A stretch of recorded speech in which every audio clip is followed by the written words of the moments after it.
What's up, everybody? You watching On Air with Nick Java podcast. I'm here tonight with my man Reggie Rhymes, man. How you doing, man? How you doing? Man, I'm doing good. I was so excited about saying your name and introducing you right there, and my dog started barking. Did you hear that?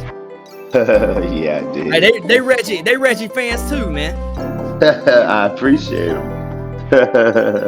That's what's up, man. I was listening to one of your songs the other day, man. And I was like, man, I gotta get up. I gotta get up with my man Reggie. It's been too long since we chatted, and I got it right here, man. It was Off the Top. Okay. Great video, man. Great video. I appreciate it. I've always been a fan of your delivery. Before we get into this podcast, I want you guys to know. Let me give you an intro real quick on this guy. This is one of my favorite rappers that I've ever had an opportunity to work with, as well as someone I actually listen to outside of just, being around. And I also look at you as a friend too, man. So I like to introduce. That's about the best three things you could be to somebody. That's true. That's very true. But I always was a big fan of you, man. This is Reggie Rhymes. You want to tell everybody where they can find you at, brother?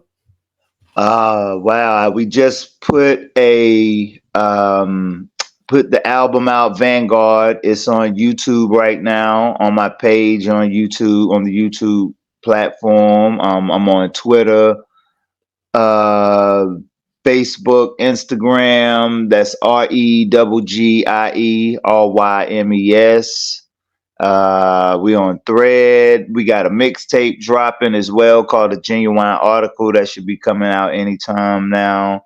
We got Consequences of Living out now on SoundCloud. Portrait of a Struggle on SoundCloud. You can go download those albums as well on Reverb Nation or whatever it still might be up on. So we got some things we working on aside from those though. So Reggie, one thing I wanted to ask you is, to me, you've always had your own style. Okay. So I want to ask you this, as an artist, man, I don't like when people come at me and they're like, yo, Nick, you sound like blah, blah, blah. Sometimes if I play guitars and I'm like doing something crazy, they're like, oh, you sound like John Mayer. I'm like, yo, I wish I sound like John Mayer because, but when you're rhyming and stuff, I feel like you're influenced, and correct me if I'm wrong, but you're influenced by one of my favorite rappers of all time, Corrupt. Is that facts or not? I like Corrupt and the Dog Pound and Snoop. Shout out to the DPGs. But if he ain't one of your influences, you ain't got to. No, you can be like Nick. That's not. But you know what I'm saying? He's one of the greatest of all time. Yeah. I mean, he's bar heavy, so I would note him to say, yeah, he could be an influence. Snoop is a big influence of mine. What era would you say Snoop Dogg really influences you when it comes to your? Is there a different part of Snoop Dogg that influences your actual lyrics as opposed to your schemes, or is it a total influence where it influences both of them? It's more of a thing of I come from that era of Dre and Snoop deep cover, so we talking like 91, 92, 93. Snoop came out about 93, 94 with Doggy Style, so that album alone right there impacted me a lot. We had never seen nothing like that. As long as I've been listening to hip hop, and hip hop is 50 years old, I had never ever seen nothing like that, where kids were actually skipping school to go get an album. People anticipated this Snoop album like it was a Michael Jackson album or something. Like, this is gonna be that deal.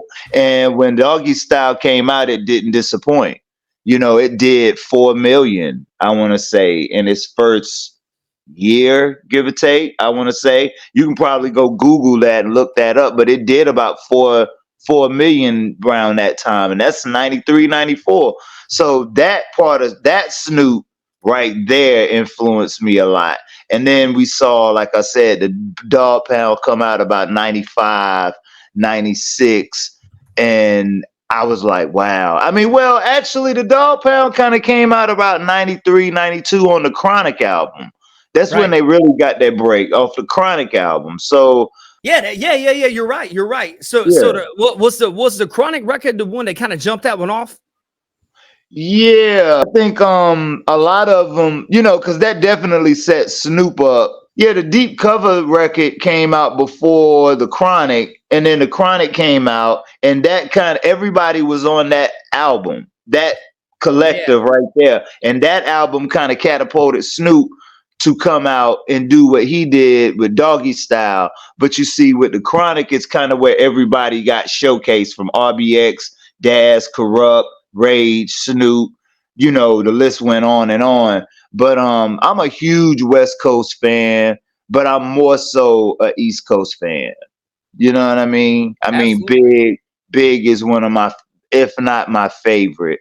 Nas is one favorite. Hove is my favorite. The Wu-Tang Clan is by far in my top three greatest rap groups of all time. Facts, man. Um, So so I'm an East Coast guy though first, but I definitely rock with the West Coast heavy from E40 to Rapping Forte and the Richie Rich, and the list just goes on and on over there. so I want to tell you something, Reggie. I want to tell you something, Mr. Rhymes. I want to tell you something. You're absolutely right.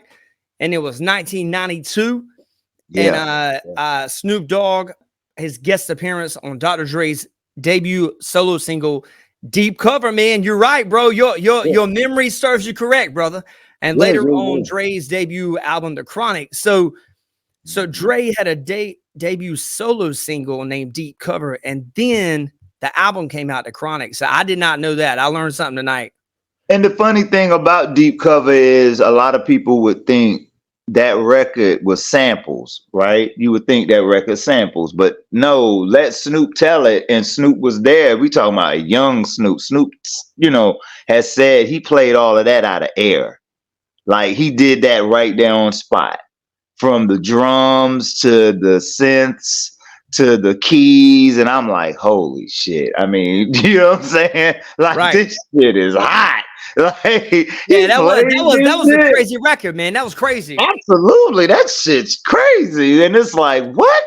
I was like, oh man. And then you got this young kid named Cortazar Brodus that's his government, y'all. And I mean, this kid comes in the world and just he CCB, was like, Calvin whoa. Cortazar Brodus, man. He was like, whoa.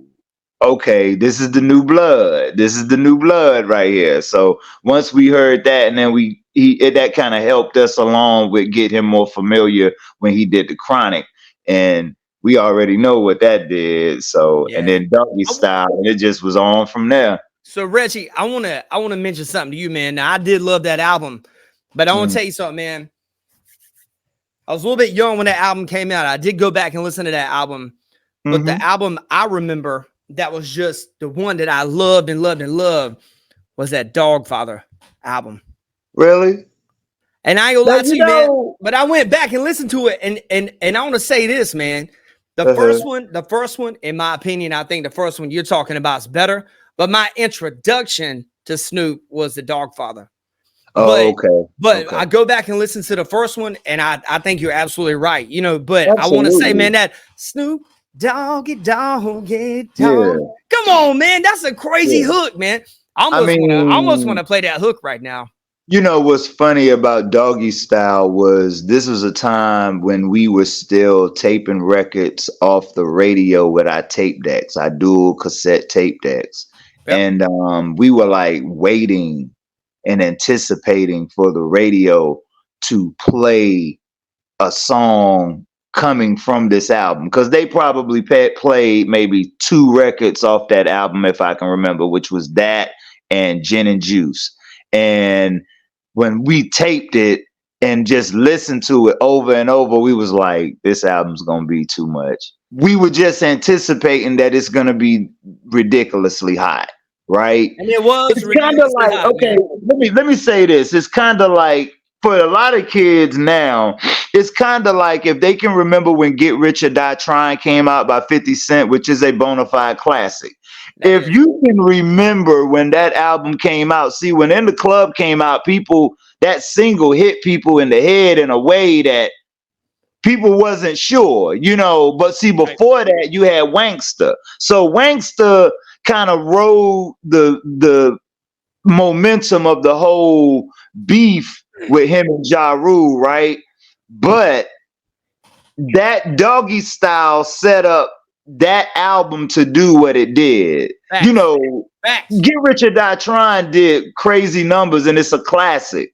Get Rich or Die Trying wouldn't be what it is, in my opinion, because it's kind of like the template to, Get Rich or Die Trying. Like, he did that in his own way, in an East Coast manner, but this Doggy Style album was what it was, though. You just had to be in the moment and in the culture to understand. The Dogfather was a great album. The Blue Carpet Treatment was always one of my other favorite Snoop albums. That's the Yeah. one with Drop It Like It's Hot, I believe.